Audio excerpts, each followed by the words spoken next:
Hello, everybody, and welcome to Blue Jays Today, where we always got something to say about the Toronto Blue Jays. I am your host, Nicholas Blaylock. And I'm your host, Adam Peddle, and today, guys, we're going to be talking about the MLB Power Rankings, giving you our takes on who we think the top 10 best teams in baseball are. Yeah. Before we get into it, guys, make sure to like, comment, subscribe, and use code TODAYJAYS on Monkey Knife Fight to get discounts and deals. Yes, sir. All right, let's start it off first with an honorable mention, and honestly, there should be like 5 honorable mentions, because there is a lot of good teams in baseball. Lots of good teams in baseball this year, guys. Like, I wouldn't be surprised if there's like 4 or 5 other teams that are currently not on the list that end up making the list at some point, because there's a lot of talented rosters. Our honorable mention, though, goes, we only have one. It goes to the Philadelphia Phillies. They have had an incredible offseason, I think. They've done everything that they needed to do. They've addressed the bullpen. They've gotten more pieces for Bryce Harper, and the only reason, in my opinion, that they are not in the top 10 right now is because they won 82 games, and pretty much every other team, minus one, and we'll talk about that one, has won way more than that. So we can't really put them there. Yeah, and hopefully that this is the push that they need, getting those guys like Castellanos and Schwarber. Like, that's the push they need to finally win. Yeah, the lineup is going to be very filthy. Like, that top 6, top 7, is like that's right up there with some of the best teams in baseball, in my opinion. Absolutely. So, yeah, that offense is going to be very good. Another offense who is going to be incredible, and that's why they're on this list right now. At number 10 is the Boston Red Sox, and you cannot overlook this team, not after acquiring Trevor Story, in my opinion. I understand Chris Sale has gone down. He will be out for a little bit, and that's definitely pushing them down for me a little bit. But when you look at that lineup, I really don't see any difference between that lineup and our lineup or the Dodgers lineup or Houston's lineup. Well, it's very good. They were a top 3 lineup last year in baseball, but they managed to somehow make it work with their pitching with 92. 92 wins last year. But yeah, Chris Sale's big for them because after that's Eovaldi and, like you mentioned before, Tanner Houck. Like that, and that's it. And then there's some question marks. So they really need some better pitching if they're going to compete against other big, powerful lineups in the AL East. So that's the big question mark, and that's why they're number 10. They did acquire a nice bullpen guy, Jake Diekman. Do enjoy him. Yeah, so I think that their bullpen's probably going to be pretty solid. Like, it was decent last year. That's going to be solid. The starting pitching is where the question marks are for me. Definitely, absolutely. Yeah.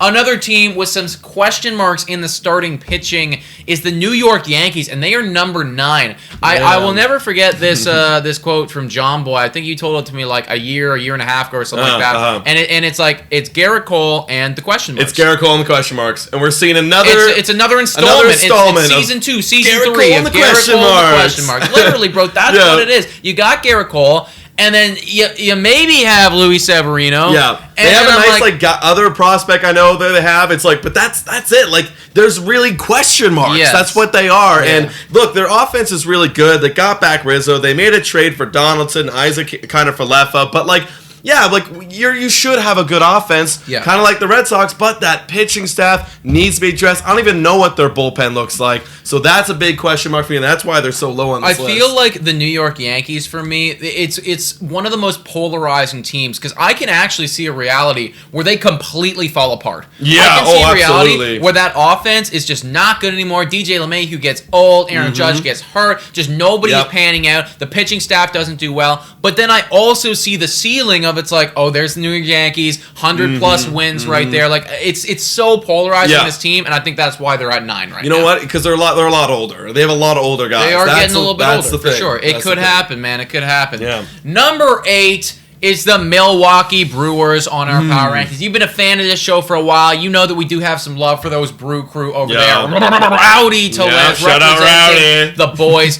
But the main thing over there at the Brew Crew at Milwaukee is that 3-headed dragon, the 3-headed monster. It is top 3 rotation in baseball for me. It is so good. Corbin Burns, Brandon Woodruff, and Freddie Peralta. Those guys are aces in their own rights, and that's what's going to carry them many, many games. Their offense is just kind of It's kind of meh. You know what I mean? But they do have Christian Yelich that could bounce back, be a solid guy in that lineup. But other than that, like, they maybe need like 3-4 runs a game to win. Yeah, but like who else? Because was Willie? Did they have Willie Adames like here? Like, he was good. Like who I know that they had dudes on that team. Oh, Willie, they traded for him. Yeah, and they had guys on that team that were kind of like underrated who did actually do well. But like Christian Yelich, if he can do well again, that'd be big for them. I mean, that team it's kind of polarizing like the Yankees, but I think that their pitching is just like it Yeah. lower or it heightens the floor. Yeah, and they're in a really weak division too. Like the only other guys that are really competitive in that division are the Cardinals, and like I guess you could say like no, I'm not going to say it. It's not even the Cubs. They're not competitive. No, I don't think they're. But it's just the Cardinals, and they both should make playoffs. Yeah, they are definitely a tier or two ahead of them than the Cubs for sure. I agree. Number 7 is the New York Mets, guys, and they won 77 games last year. Pretty bad. So why the hell are they on this list? It's because the management, the ownership lost their freaking minds. They have a payroll of like 290 or 300 million. It's ridiculous. It's stupid. It's so stupid. The amount of people they brought in, like Scherzer, they traded for Bassett, they got Eduardo Escobar, Marte, Canna, like, and I think they even dressed the bullpen a little bit. Like they did. They look like they have an entirely new team. Yeah. Like literally half of their starting rotation and like lineup is new. Yeah. So this team, that's why they're shooting up so high. Like if they don't win 90 games this year, that's a failure. Oh, they have to make playoffs. Everyone's getting fired, dude. And I feel like we still haven't seen the ceiling of Lindor on that squad. Lindor. You know, it's like there are multiple guys on that team who could have better years than they had last year. If you have Jeff McNeil, and also just a healthy DeGrom. Like a DeGrom that pitches 160 innings. Yep. Right? It's like that's good enough for that team. Just get at that. This team has the ceiling to easily win the World Series, in my opinion. If all of these players pop off, they will definitely win the World Series. Yeah. But obviously, it's hard to put them higher because 77 wins. 77 wins. Pretty sad. Number 6 on this list, 93 wins for this squad. It's the Chicago White Sox. And they were way quieter than the New York Mets in the free agency realm. But, I mean, I think that's probably because they didn't really need to do that much more. They didn't really need to. If anything, they kind of got a really nice bullpen now with adding Kendall Graveman and Joe Kelly from the Dodgers. Like, that's going to be scary looking at that back half when you also have Liam Hendricks and Craig Kimbrell. So they're nice and quiet, and we still haven't seen a full, healthy season of those young guys. Those guys, dude, it's Eloy Jimenez and it's Luis Robert, man. Like, if those guys can get 500 ABs each, it is stupid. Like, that's their Bo and Vlad. That's their Bo and Vlad. That's their Bo and Vlad. And the reason that they don't get talked about in the same category as Bo and Vlad is just simply because they haven't been on the field for a full season. That's right. But they have all the talent in the world. I was looking at Luis Robert. I was like 240 ABs that he had last season. Like a 960 OPS. That's a insane. 323 batting average. That's like, insane. I'm telling you, it's like Vlad and Bo level shit. They just need to be healthy, man. They just need to be healthy, man. That's literally it. Yeah, so that's why they're 6. They kind of slipped a little bit, honestly, in my power rankings, but easily, once they're healthy and they establish their dominance in the AL Central, they're going to be right Yeah, back they got there. a good squad. Yeah. And speaking about Vlad and Bo, we have the Blue Jays coming in at number 5, baby. And it feels good to be number 5. Doesn't feel like a reach either. This feels well-earned and warranted. What are your thoughts on the Blue Jays? Yeah, I think the Blue Jays, I mean, obviously I have a biased thought on the Blue Jays. Totally. My thoughts are, look, we're a team that's been up and coming for a long time. Last year we just missed the playoffs, and I think we showed the entire world that we're here to play, and the management is here to play. Oh, we were going to lose Ray. We were going to lose Simeon. Well, guess what? We got Gosman. We traded for Chapman. It's like we plugged the holes. We addressed it. And we're just going to get better. That young bullpen's going to get better. Yeah. And that is the big question mark, is that bullpen. Totally, man, totally. And again, we can't really put ourselves higher because 91 wins, and we just didn't make playoffs. We didn't do it. We didn't make playoffs. That's crazy. 4th in our division. I don't think that's going to happen again, folks. Like, I do believe that the Toronto Blue Jays are going to make a play for winning that division and then hopefully making a deeper playoff push. These guys are ready, and they look really good. Absolutely. So, Blue Jays 5. Number 4 is the Houston Astros. 95 wins for them last year. But I mean, losing Correa, that's a little bit of a blow. That's a bit of a bump. Yeah, Biggs, that's an all-star right there. That's your all-star shortstop. Literally, huge, right? And they didn't replace him at all with anyone else. They don't have a shortstop right now. No, that's a big question mark. But their lineup's still good. That's why they're still up there. Rotation's really good, really young too. Even brought back Verlander. Yeah. Bullpen should be just fine, and they're gonna win the division unless the Mariners do something crazy. Totally.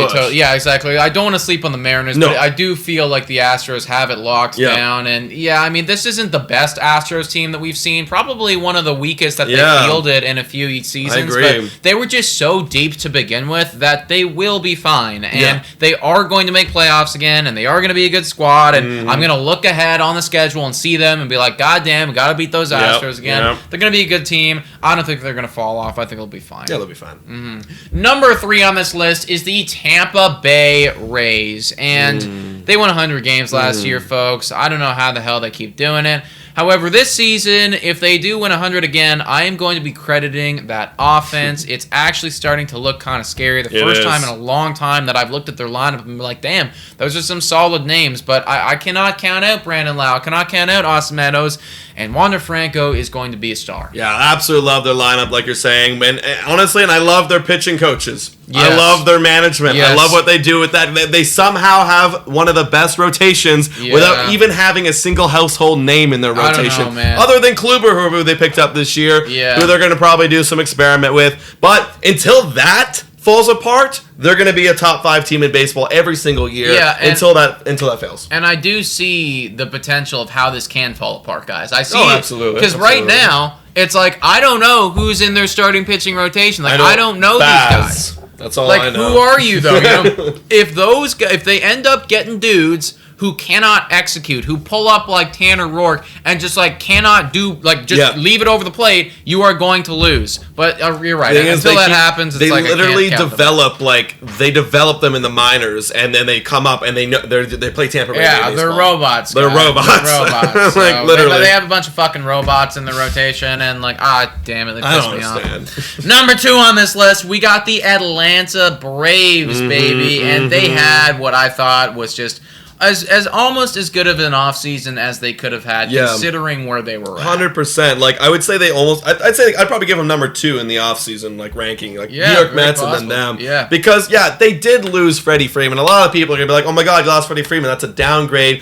I think Matt Olson's not that much of a downgrade, guys. No. He's younger. He puts up similar numbers last year to Freddie Freeman. And this guy's going to be a powerhouse, man. And they even addressed the bullpen really well. Like, their bullpen's going to be shut down. So... Atlanta Braves, you won a World Series and you made the right moves. Good work, AA. You're going to be number 2 in baseball. What was their how many years did they sign Olsen for? Was it 5? I think it was longer. I think it was 8. 8 years? Yeah. Okay, well, I put it this way, guys. It's like, who's going to have a better next 8 years, Matt Olsen or Freddie Freeman? Probably Matt Olsen. It's going to be Matt Olsen. Age. It's literally going to... He's 5 years, 5.5 years younger than Freddie Freeman, and he had a better year than Freeman did last year. Like, he's going to have a next better 8 years. Like, they did the exact right thing. And that lineup, once it gets Acuna, once it gets Ozuna back, like, it's going to be filthy. It's dominant. They're dominant, dude. Dominant. I like the Braves a lot. And obviously, number 1 on this list has to be the LA Dodgers. It's boring. It's what you all expected. And I mean, like, it's just we can't not put them there, bro. They are the powerhouse of powerhouse teams. Like, the Yankees aspire to be the Dodgers. Yeah. You know what I mean? They were in the past, but their window has diminished. This is the Dodgers window, and they've been in a window for time, and they're going to be in the window for even more time because that rotation is so nice with Kershaw, Urias, Bueller, and they might even get Bauer back too. And obviously, we got to talk about Freddie Freeman. Yeah. Bringing in Freddie Freeman. Yeah, you lost Corey Seager, but you got Trey Turner. That lineup is the best in baseball, hands down, and they're gonna roll over teams. And I hate to even think about if Cody Bellinger decides to be good again. In that 8-hole? You know? If Cody Bellinger decides to be good again, it's like, holy mother of God, like, I don't want to watch games against them. No, they're going to be so good. They're literally, it's going to be laughable. The amount of scores they're going to put. It's going to be stupid. Anyways, guys, let us know in the comments down below what you think about these power rankings. Who did we sleep on? The Seattle Mariners didn't make the list. The Cardinals didn't make the list. Should they have? Comment down below, please. Yeah, guys, you can also like, comment, subscribe, and also become a Patron. It's $3 a month. Shout out and thank you to all of our Patrons. You keep the podcast going. Yes, thank you so much for watching. And go Jays, go!